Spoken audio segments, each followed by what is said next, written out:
Experience 12 October 2024 divine message, goddess guidance, universal message क्या है आज? यूनिवर्स आपसे क्या कहना चाहते हैं? तो सबसे पहले तो happy Dussehra to all of you. Definitely बहुत ख़ास दिन है, बहुत सिग्निफिकेंट दिन है। हालांकि ये दिन जो है वो रावण के वध की कहानी कहता है, लेकिन मुझे लगता है कि हम सब में कहीं ना कहीं एक रावण छुपा है। हम सब में वो एनर्जी है जो कि हमें रावण बनाती है, जहाँ पे हम ये सोचते हैं कि मेरा कुछ बुरा नहीं होना चाहिए, मेरे परिवार का कुछ बुरा नहीं होना चाहिए, या मुझे अपनी जिद्दें पूरी करनी है किसी भी हालत में। और हम अच्छाई को, सच को देखना ही नहीं चाहते, एक्सेप्ट ही नहीं करना चाहते। तो उस पर्टिकुलर सिचुएशन में आज दशहरे के दिन मैं आपसे यही कहना चाहूँगी कि सिर्फ रावण को दहन करके खुश मत होइए, बल्कि अपने आप को रावण होने से बचाइए। ये बहुत ज़रूरी है, बिकॉज़ राम की बात करने से, रावण को क्रिटिसाइज़ करने से आपकी ज़िंदगी का भला नहीं होने वाला। आपकी ज़िंदगी में भला सिर्फ और सिर्फ आपका पॉइंट ऑफ व्यू करेगा, आपकी अच्छाइयाँ करेंगी, आपके कर्म करेंगे। आप रावण दहन कर रहे हैं और खुद रावण की ही तरह एक्ट कर रहे हैं। आप किसी की ज़िंदगी के रावण बने हुए हैं, किसी की ज़िंदगी को आपने हेल बना रखा है। और आप भी जानते हैं कि आप अपने आप को राम सोच रहे हैं, सिर्फ सोचने से काम नहीं चलेगा, आपको ऐसा बनना पड़ेगा। और जो राम बनना है वो आसान बिल्कुल भी नहीं है, जितना दिखता है उतना बिल्कुल भी नहीं है।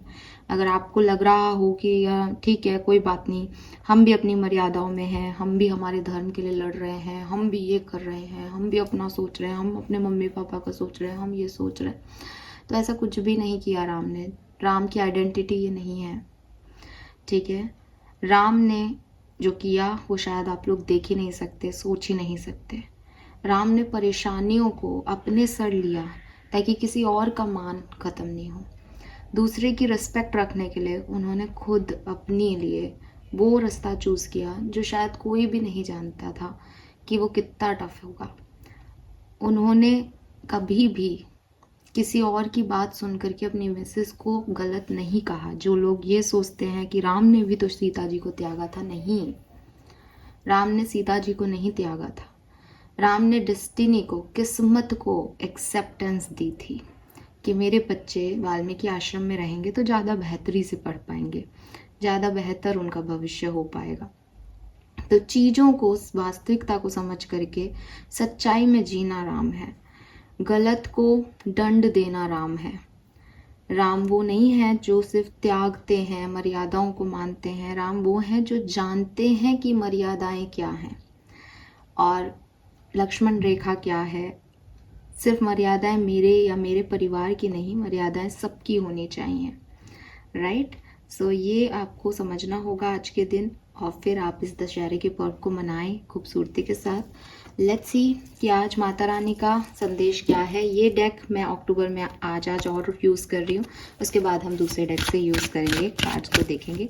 सो आज दुर्गा माँ, भगवान राम के लिए हम इस डेक से फिर से देखते हैं कि आखिर क्या मैसेज हमें मिलते हैं कुंभ राशि के लिए डिवाइन मैसेज के रूप में 12 October 2024। We have past life, we have divine passion and we have fairness. Yes, जिसकी मैं अभी बात कर रही थी। Beautiful energy. नंबर 4 की ऊर्जा है 100% यहाँ पे। 4 नंबर बहुत सिग्निफिकेंट हो सकता है किसी के लिए, किसी के लिए अप्रैल का महीना खास हो सकता है।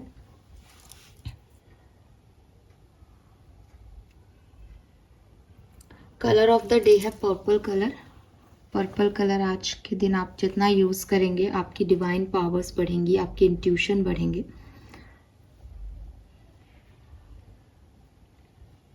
फ्लावर्स के आसपास रहें, स्पेशली रेड कलर के फ्लावर। मुझे एक्सोरा की एनर्जी आ रही है, बट आप किसी भी रेड फ्लावर्स के पास, वो गुड़हल हो, वो गुलाब हो, किसी भी तरह के रेड फ्लावर्स मुझे लगता है कि या तो लिटरली आपके आसपास हैं या आपको उनकी एनर्जीज अपनी तरफ खींच सकती है, तो आप को चूज करें, उनके आसपास बैठें, सोचें, विचारें। कार्ड की मैसेजेस की एनर्जी को मैं यहाँ फेयरनेस से लूँगी, क्योंकि मैं अभी इसी बात को आपको कह रही थी तो इसी को इलॉबरेट करूँगी। This situation will be handled in a fair and just manner, fairness. तो बेसिकली यहाँ पे मात का कार्ड है, मात की एनर्जी है। मात जो है वो यूनिवर्स के फेयरनेस की बात करती है, यूनिवर्स की जजमेंट की बात करता है ये कार्ड। यूनिवर्स आपको एक्चुअली में वही बात कह रहे हैं जो मैं कह रही हूँ, कि अगर मैं मेरी ज़िंदगी को देखूंगी तो मैं कहूँगी कि अरे इन लोगों ने मेरा ख़राब किया, ये मेरी ज़िंदगी के रावण है। मैं अपने आप को कहूँगी कि मैं तो राम हूँ भाई, मैं तो बहुत अच्छी हूँ, मैंने तो किसी का बुरा नहीं किया, मैं तो हमेशा अच्छे कर्म किए हैं, मैं अपने मम्मी पापा का ध्यान रख रही हूँ, राम जी ने भी तो अपनी माँ के लिए इतना कुछ किया था, तो मैं भी वही कर रही हूँ। ठीक है साहब, ये मैं हूँ। आप अपनी तरफ से अपनी स्टोरी सुनाओगे तो आप लोग भी यही कहोगे कि मैम उन लोगों ने हमारे साथ बहुत बुरा किया है, हमने तो अच्छा किया है। लेकिन यूनिवर्स का सिस्टम आपको आप होकर के नहीं देख रहा, मुझे मैं होकर के नहीं देख रहा। यूनिवर्स का सिस्टम एक नॉर्मल वे में चीज़ों को देख रहा है। तो यूनिवर्स आपसे कह रहे हैं कि यूनिवर्स किस तरीके से फेयरनेस देगा वो आप नहीं जानते, या आप शायद नहीं समझना चाहते, तो आप उसको जानें। यूनिवर्स आपका या आपके परिवार को देख करके जजमेंट नहीं दे रहा, यूनिवर्स आपका पास्ट, आपका भविष्य देख के जजमेंट नहीं दे रहा, यूनिवर्स किसी थर्ड पर्सन का भविष्य या उसका परिवार देख करके जजमेंट नहीं दे रहा। यूनिवर्स के लेवल पे देख करके जजमेंट दे रहा है। रावण ने जो कुछ भी किया वो अपनी बहन सूर्पणखा के कहने पे किया, या उसके साथ जो कुछ हुआ सूर्पणखा ने उसकी वजह से वैसा किया। ठीक है, वो कहेगी कि उसने तो लक्ष्मण जी को अच्छे से बोला था। सूर्पणखा की जुबानी से रावण क्या रही जाएगी कि कैसा व्यक्ति था, मैंने उसको बोला कि भाई मैं तुमसे प्यार करती हूँ और उसने इस तरह का बिहेव किया मेरे साथ। अब सूर्पणखा की कोई सुन रहा है तो उसको क्या लग रहा है, सूर्पणखा के साथ लक्ष्मण जी ने गलत किया, लक्ष्मण जी को सजा होनी चाहिए। वो प्यार से नहीं कह सकते थे अपनी बात, उन्हें किस बात का गुस्सा आता था, यही कहेंगे ना आप। सही भी है, लेकिन राम जी क्या कहेंगे कि लक्ष्मण गलत नहीं है। कि क्यों गलत नहीं है, क्योंकि लक्ष्मण ऑलरेडी मैरिड था। और गुस्सा लक्ष्मण का वो कैसे सही है, बिल्कुल सही नहीं है। मैं उसको कई बार टोकता हूँ कि लक्ष्मण को इतना गुस्सा नहीं करना चाहिए, लेकिन ये उसका नेचर है जिसे मैं बदल नहीं सकता, मैं उसे सिर्फ कह सकता हूँ ये राम है। राइट, एज ए भाई रावण ने क्या किया कि अच्छा तेरे साथ ऐसा किया, हाँ भैया उनकी वो तो बहुत सुंदर है, वो तो अपने यहाँ होनी चाहिए, तो मैं उसको उठा लाता हूँ। वो गलत था नहीं, उसने अपनी बहन को की सुनी, अच्छा तेरे साथ बुरा हुआ तो ला मैं करता हूँ। जैसा कि हम सब बोलते हैं कि हमारे साथ भी तो उन्होंने बुरा किया है, तो हम भी उनको से रिवेंज लेंगे, ऐसा करेंगे। वो खुद ही सही नहीं है तो हम क्यों गलत होंगे। ऐसा ही कई बार हम सोचते हैं ना कि जो व्यक्ति गलत है उसके साथ गलत ही करना चाहिए, लेकिन राम ने तो ऐसा नहीं किया। रावण ने जो किया सूर्पणखा के कहने पे, क्या राम भी वही करते सूर्पणखा के कहने पे? क्या राम की जगह रावण मनाने पे, अपने पापा के रोकने पे रुकते नहीं? क्योंकि दशरथ जी ने तो खूब रोका था राम को कि बेटा कोई बात नहीं, तेरी माँ भला है, कुछ भी कह रही हो, मैं कह रहा हूँ कि तू रुक मत जा, कि नहीं मैं वचन दे चुका हूँ। तो मर्यादा वो नहीं है जो आप अपने लेवल पे सेट कर ले, अपनी अच्छाई के लिए सेट कर ले। कि आज मेरी को एक सच में मेरी बहन कह रही है कि एक सुंदर स्त्री है सामने, तो मेरे को बहन का ध्यान आ गया, और कभी अगर वो सीता जी इतनी खूबसूरत नहीं होती तो मैं बहन को कह देता कि अरे तुमने गलती की।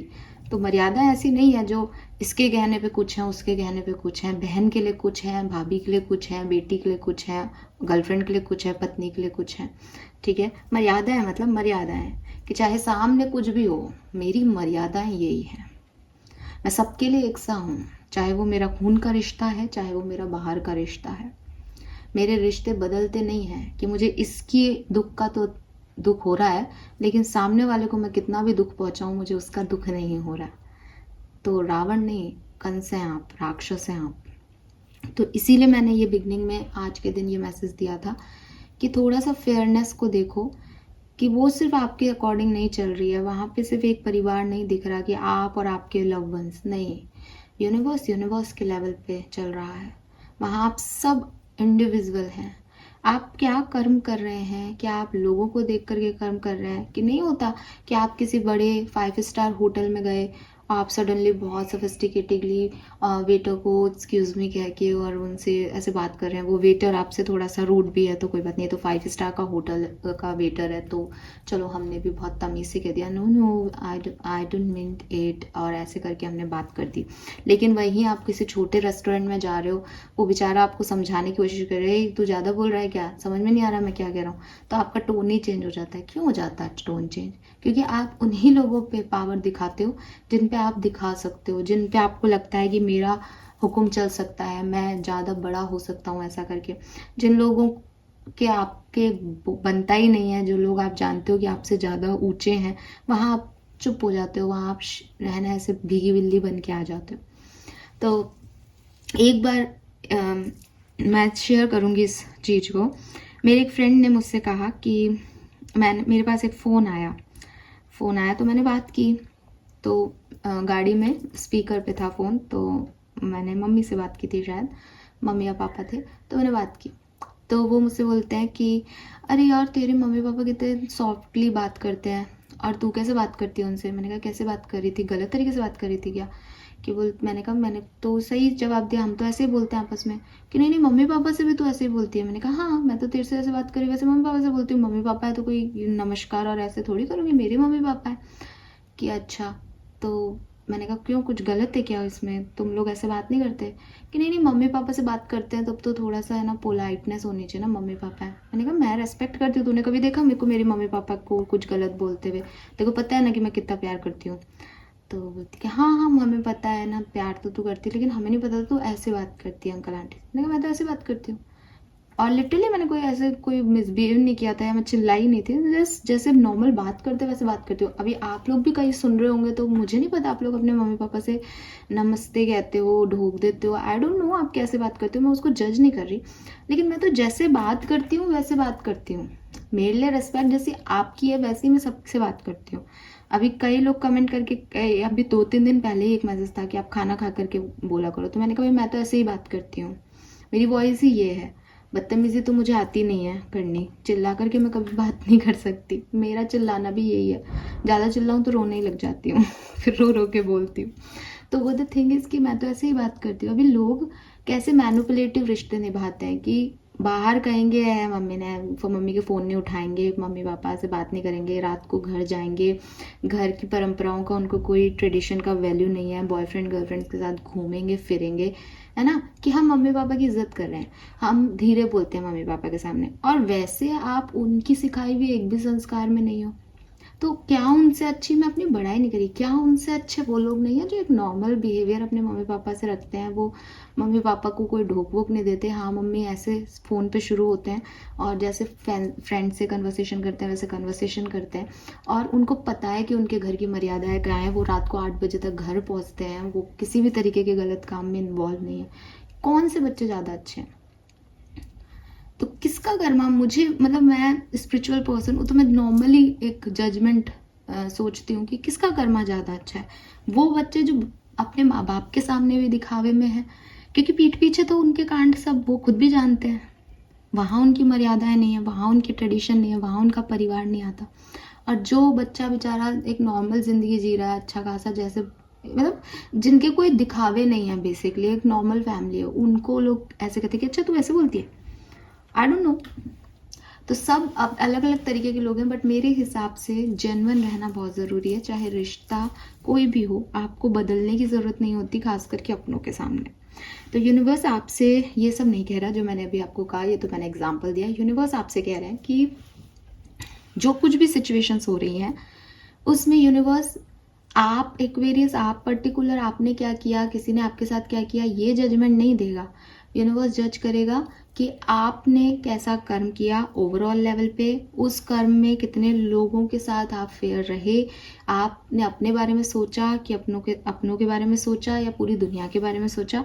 तो जो जस्टिस होता है यूनिवर्स का, वो किसी एक इंडिविजुअल के लिए नहीं होता, वो ओवरऑल समाज के लिए होता है, उस कर्म का बाकी सब पे क्या इफेक्ट होगा उसके लेवल पे होता है। तो ये आप हमेशा ध्यान रखें, ठीक है। आपको लगता है अरे मैं बहुत अच्छा कर रहा हूँ, मैं ये कर रहा हूँ, मैं मतलब एक व्यक्ति हिंदू धर्म के नाम पे कि नहीं हम भी तो लड़ेंगे अपने, और तुम तो बहुत बेकार हो। आजकल नया चल रहा है ना कि आप अपने धर्म के लिए नहीं करोगे तो कौन करेगा। अरे धर्म के लिए करो, लेकिन मेरा धर्म ये नहीं सिखा रहा कि मैं दूसरे के धर्म को नीचा दिखा करके अपने धर्म के लिए करूं। मैं अपने धर्म के लिए करूंगी, उसके लिए मुझे कहने की ज़रूरत नहीं है, राइट। तो ये जो लोग होते हैं ना, जो अपने आप को सही प्रूव करने के लिए कुछ भी करते हैं, यही तो रावण है, यही तो कंस हैं, जो सिर्फ अपने बारे में सोच रहे हैं, दूसरों को का इनको कुछ मतलब नहीं है। तो ये लोग जो हैं ये फेयरनेस की चिंता करें, सबसे ज़्यादा जस्टिस की मांग ये लोग करते हैं। तो इनको कहना चाहिए कि क्या तुम्हारे कर्म क्या हैं। किसी को नीचा गिरा करके आप ऊपर उठ रहे हो, सही है, जस्टिस है, और आपका ये कहना नहीं उन्होंने भी तो हमें गिराया था एक दिन, तो तुम्हारे और उनके कर्मों में फ़र्क क्या है। अगर उसने मेरा बुरा किया और मैं भी उसका बुरा कर रही हूँ और फिर ये शान मार रही हूँ कि देखो देखो उसने मेरा बुरा किया था तो मैंने बुरा किया, तो भैया तू भी और मैं भी दोनों एक ही जगह तो खड़े हैं बुरे में। राम तो वो है ना जिन्होंने माँ के भी सबसे पहले केकई के पैर छुए, जबकि जानते थे कि उन्होंने ही उनको वनवास दिया, जो कुछ भी हो रहा है उनकी वाइफ चली जाएगी, सब कुछ घट रहा है वो सब इस माँ के कहने की वजह से घट रहा है, फिर भी उन्होंने सबसे पहले उनके पैर छुए। तो ये राम है भाई। अगर आप केकई को बुरा मान करके और उसको बेकारी कर रहे हो कि इसने मेरा बुरा किया है तो इसका भी बुरा होना चाहिए, इसको भी मैं नीचा गिरा दूँ, ये भी ऐसे हैं, या इन्होंने हमारे साथ बुरा किया था तो हम भी इनके साथ वही करेंगे, तो आप तो रावण ही हो। रावण ने यही तो देखा कि बहन के साथ ये हो गया तो अब मैं भी नहीं छोड़ूंगा। तो पहले समझो, जिस रावण को जलाते हो ना हर साल, वो खुद में बैठा है आप में। Then we have divine passion. Again, be honest with yourself. What is your heart's true desire? तो फिर से ये मैसेज कई बार आया है, 9 दिनों में बार बार आया है, तो मैं आपको फिर से याद दिलाऊंगी। अपने ट्रू सेल्फ को पहचानो, अपनी ट्रू डिज़ायर्स को पहचानो। What you want from life, what is your true desires. आप क्या करना चाहते हो अपनी ज़िंदगी में, क्या चाहते हो इस ज़िंदगी से, ये बहुत ज़रूरी है आपके लिए। तो ऑनेस्टी दिखाना बहुत ज़रूरी है, ऑथेंटिसिटी दिखाना बहुत ज़रूरी है। जो बातें मैं अभी बोल रही थी बिल्कुल वही बात एक बार फिर रिपीट करूँगी कि मुझे दूसरे कैसे जज करेंगे या अच्छा क्या लग रहा है ये सोचने बैठूंगी तो मैं एक बहुत बड़ी या महानता का किरदार बन सकती हूँ दुनिया में, ठीक है। लेकिन कितने लंबे समय तक, एक दिन, एक महीना, एक साल, लेकिन मेरी ओरिजिनलिटी क्या है। अगर मुझ में कुछ कमियां हैं तो वो भी हैं मेरे अंदर, मैं उन कमियों से भी बनती हूँ, मैं उन अच्छाइयों से भी बनती हूँ। कोई भी इंसान परफेक्ट नहीं हो सकता, कोई भी इंसान महान नहीं हो सकता, लेकिन ये जो दोगलापन हम फेस कर रहे हैं, ये जो ड्यूअल पर्सनालिटी हम जी रहे हैं कि हम किसी के मुंह पे कुछ हैं, किसी के मुंह पे कुछ हैं, ये बहुत बड़ी गंदगी है।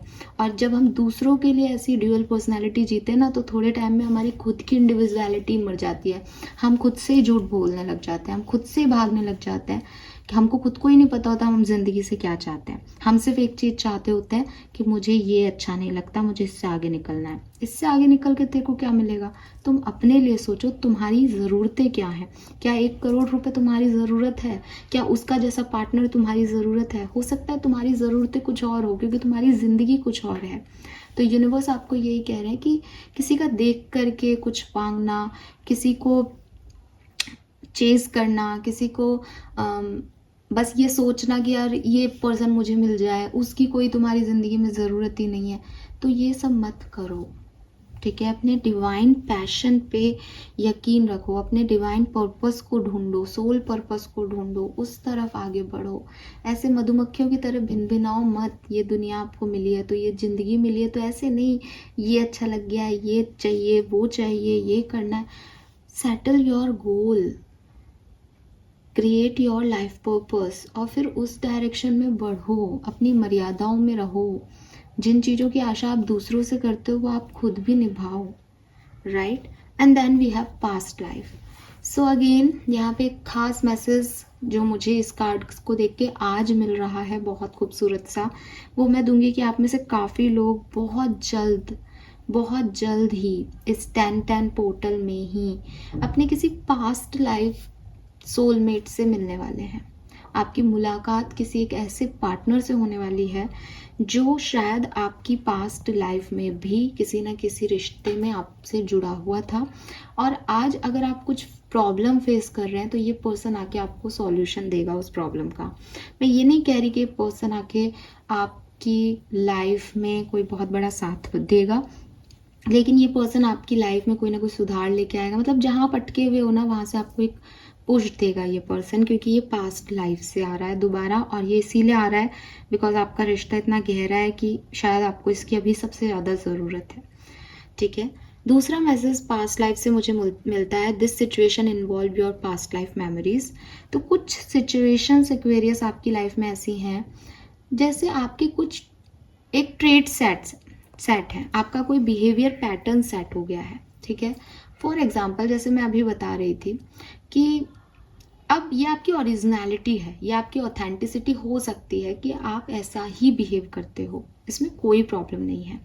फॉर एग्जाम्पल कि आप अपने रिश्ते में बहुत ज़्यादा काम करते हो, अपने रिश्ते में बहुत ज़्यादा जो है 100% दे देते हो, पूरे रिश्ते में साल भर बाद आप गिवर हो जाते हो कि आपके पार्टनर को ये आदत हो जाती है कि फिर वो लेने वाला ही बनता है, क्योंकि जब सामने वाला देने वाले एनर्जी में है तो जो सामने खड़ा है व्यक्ति वो डेफिनेटली अपने हाथों को लेने के लिए ही रखेगा, वो फिर गिवर नहीं हो सकता, बिकॉज उसको पता है कि सामने से चीज़ें आ रही है, या तो इसे रिसीव कर लो, वरना ना तो वो ले पाएगा जो मैं दे रहा हूँ, ना मुझे रिसीव हो पाएगा प्रॉपरली। तो अच्छा है कि हम गिवर हो जाएं, हम टेकर हो जाए, सॉरी। तो इस तरह की सिचुएशन में आप हमेशा फंस जाते हो कि आप रिलेशनशिप में जाते हो, एंटर होते हो, और फिर आप इतना गिवर का रोल प्ले कर देते हो रिश्ते में जाकर के कि 1 महीने बाद आपके पार्टनर को लगने लगता है कि मुझे कुछ करने की ज़रूरत नहीं है, ये है ना, ये संभाल लेगा हर तरीके से, मैं नाराज़ भी हूँ तो भी ये मना लेगा, मैं छोड़ के भी जाऊँ तब भी ये मना लेगा, मैं खून भी कर दूँ किसी का तब भी ये मना लेगा, ये है ना यार, ये निभा लेगा इस रिश्ते को। लेकिन 2 साल बाद आपको ये रियलाइज़ होता है दैट आप थक चुके हो, आप पूरी तरीके से थक चुके हो, आपसे ये एनर्जी नहीं हो रही कि अब आप इस रिश्ते में कुछ दो, और आपको ये भी लगता है कि पिछले 1 साल में मेरे पार्टनर ने तो मुझे कुछ दिया ही नहीं। गलती किसकी? गलती आपके बिहेवियर की। जहाँ आपको इक्वल गिव एंड टेक रखना था बिगनिंग से, वहाँ आपने 1 साल तक उस व्यक्ति को इतना दे दिया कि उसकी तो आपने आदत डाल दी। अब वो जब आपको लगता है कि नहीं मुझे मिलना चाहिए, तो आपके पार्टनर कहते हैं कि एकदम से इसको क्या हो गया, पहले तो इतना करता था अब तो नहीं करता। उसके लिए भी सिचुएशन बदल गई, आपके लिए भी सिचुएशन बदल गई। ये रियलाइजेशन आपको हमेशा देर से ही होते हैं। ऐसा आप हर रिश्ते में करते हो, चाहे आपके माँ बाप के साथ रिश्ते हो, चाहे आपके लवर्स के रिश्ते हो, चाहे फ्रेंडशिप हो, चाहे बॉस हो आपके। आप पहले इतना कुछ कर देते हो कि सामने वाला कुछ दोबारा रेसिप्रोकेट ही नहीं कर पाता, और फिर जो चीज़ें बदलती हैं उसमें वो रिश्ते टूट ही जाते हैं, संभल ही नहीं पाते। गलती किसी की नहीं है, गलती आपके बिहेवियर की है, जो आप एक बार होने के बाद भी दोबारा करते हो, दोबारा के बाद तिबारा करते हो, अपने हर रिश्ते में करते हो। यूनिवर्स कह रहे हैं कि इस कहानी का जो आपको समझ नहीं आ रहा कि मैं ऐसा क्यों करता हूँ, मैं इतना गुस्सा क्यों करता हूँ, मैं इतना गिवर वाला रोल क्यों प्ले करता हूँ, जबकि मैं जानता हूँ दुनिया में नार्सिसिस्टिक लोग हैं। आप ये इसलिए करते हो क्योंकि ये आपके पास्ट लाइफ का कोई एक्सपीरियंस है जो आप लेके आए हो। सो यूनिवर्स आपको कह रहे हैं कि मे बी आपकी सिचुएशन में आपकी पास्ट लाइफ का कोई एक्सपीरियंस इन्वॉल्व है जो आपको समझ नहीं आ रहा कि आप ऐसा क्यों बोलते हो, आप ऐसा क्यों करते हो। तो आप अपना पास्ट लाइफ रिग्रेशन करवा सकते हो। आपको हमेशा एक टॉक्सिक पर्सन क्यों मिलता है, आपने 2 बार शादी कर ली लेकिन दोनों ही बार शादी नहीं चल रही, आपने 4 बार प्यार कर लिया पर आपको समझ नहीं आ रहा सच्चा प्यार क्या है, आपने नौकरी बदल ली लेकिन आपके जो वर्क प्लेस पे लोग हैं, कोलीग्स हैं, बॉस हैं, उनसे आपकी लड़ाई झगड़े होते रहते हैं। आखिर क्यों, आखिर क्या प्रॉब्लम है? प्रॉब्लम है आपका कोई बिहेवियर पैटर्न जो आप नहीं छोड़ रहे हैं, और वो आप नहीं छोड़ रहे क्योंकि इसमें आपका पास्ट लाइफ कर्मा इन्वॉल्व है। तो प्लीज़ अपना पास्ट लाइफ रिग्रेशन करा करके आप उसे देखिए, या फिर अगर आप इन सब चीज़ों में नहीं जाना चाहते तो रियलाइज़ कीजिए, बैठिए, सोचिए, एक पेन और पेपर लीजिए कि कितने रिश्ते आपने अब तक बनाए, उन रिश्तों में क्या प्रॉब्लम्स आई, आपने शुरुआत में क्या बिहेवियर किया, सामने वाले पार्टनर ने क्या बिहेवियर किया। आप खुद रियलाइज कर पाएंगे कि आपके पैटर्न्स क्या हैं, और फिर कॉन्शियसली उनको चेंज कीजिए कि मुझे ये पैटर्न अब रिवाइज नहीं करने हैं, चाहे ये मुझे कितना भी मेरे मन में आए कि मुझे ऐसे बिहेव करना चाहिए। धीरे धीरे आपकी ये एनर्जी बदलेगी, क्योंकि ये पास्ट लाइफ से आ रहा है, इसलिए ये एक स्ट्रॉन्ग बिहेवियर हो सकता है। दूसरा मैसेज जो इस कार्ड को देख करके मिलता है वो ये कि जो कुछ भी पास्ट में हो गया उसको भूल जाइए।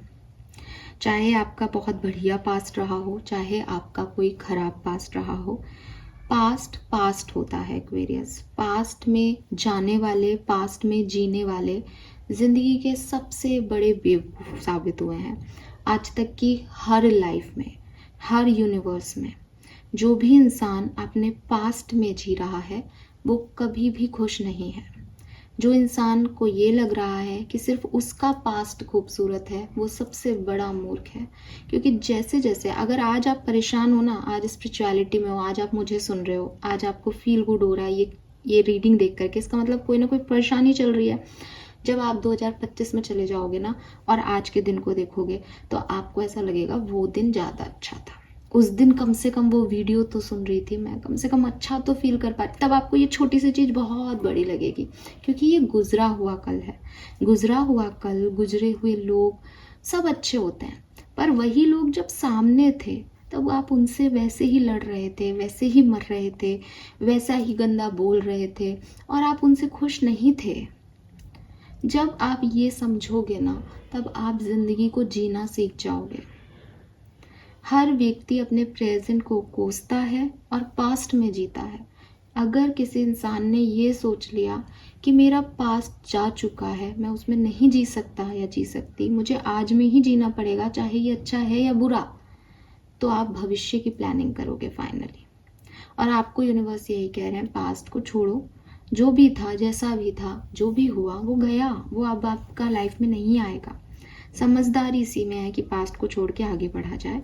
जितना आप पास्ट में रहोगे उतना आप समय तो भाग रहा है एक्चुअली, समय को आप रोक भी नहीं रहे, अपने आप को आपने एक जगह रोक रखा है, दैट्स इट। ठीक है, सो यूनिवर्स आपको ये सारे मैसेज आज के दिन देना चाह रहे हैं। होप कि आप समझ पाएंगे। एंड अगर आप किसी ऐसी सिचुएशन में हैं जहां आपको लगता है कि हर तरीके से आपने बहुत कुछ सहा है, बहुत कुछ किया है, तो आज दशहरा है। जैसे रावण को सजा हुई थी, आपकी ज़िंदगी में बुरा करने वालों को भी सजा मिलेगी। फेयरनेस का कार्ड कहीं ना कहीं ये भी कह रहा है कि सरेंडर कर दो इस सिचुएशन को, जैसे द्रौपदी ने कर दिया था। जिस दिन भी महाभारत का काल होगा उस समय आपके गुनहगारों को सजा जरूर मिलेगी। ठीक है, यस। लेट्स सी कि आपका कर्मा मैसेज क्या है आज के दिन का। Alright, celebrate other success. तो देखो कहीं ना कहीं यहाँ पे आज एक ओवरऑल एनर्जी यही आ रही है कि बजाय इसके कि आप दूसरों से नफरत करें, दूसरों से रिवेंज लें, दूसरों से एक कंपटीशन रखें, आप दूसरों की सक्सेस को सेलिब्रेट करें। पॉजिटिविटी इसमें ही है। ठीक है, कि जहाँ गए जो खुश है उसके साथ खुश हो लिए। अपनी खुशी का इंतज़ार करने बैठोगे तो हमेशा फ्रस्ट्रेटेड रहोगे, खुंदस में रहोगे, मेरे पास ये नहीं है, क्योंकि हर व्यक्ति के पास कुछ ना कुछ हो रहा है दुनिया में और आपको हमेशा लगता रहेगा कि आपके पास कुछ कम है। इससे अच्छा है कि अच्छा तुमने ये अचीव किया, wow I am so happy for you, तुम्हारे साथ भी डांस कर लेता हूँ। अच्छा तुमने ये पा लिया, वाओ मेरे पास क्या है या मुझे क्या मिल रहा है, दैट इज सेकेंडरी थिंग। मैं दूसरों की खुशी में भी खुश हूँ और अपनी लाइफ में सेटिस्फाइड हूँ। ये अप्रोच लेके चलोगे तो बेहतर होगा। तो आपके कर्म अच्छे तब हो सकते हैं जब आप लोगों से चिढ़ो नहीं, जलो नहीं, बल्कि उनकी खुशी को सेलिब्रेट करना सीखो। ठीक है, yes. So this is all for you guys. Hope ये आपसे रेजोनेट होगा। चैनल को लाइक और सब्सक्राइब कीजिएगा। आई नो कि आज मैंने बहुत फटाफट रीडिंग की। रीज़न है मेरी फ़ोन की बैटरी जो कि बहुत शॉर्ट है। तो यस, आई होप कि रीडिंग आपसे रेजोनेट की होगी। Bye bye.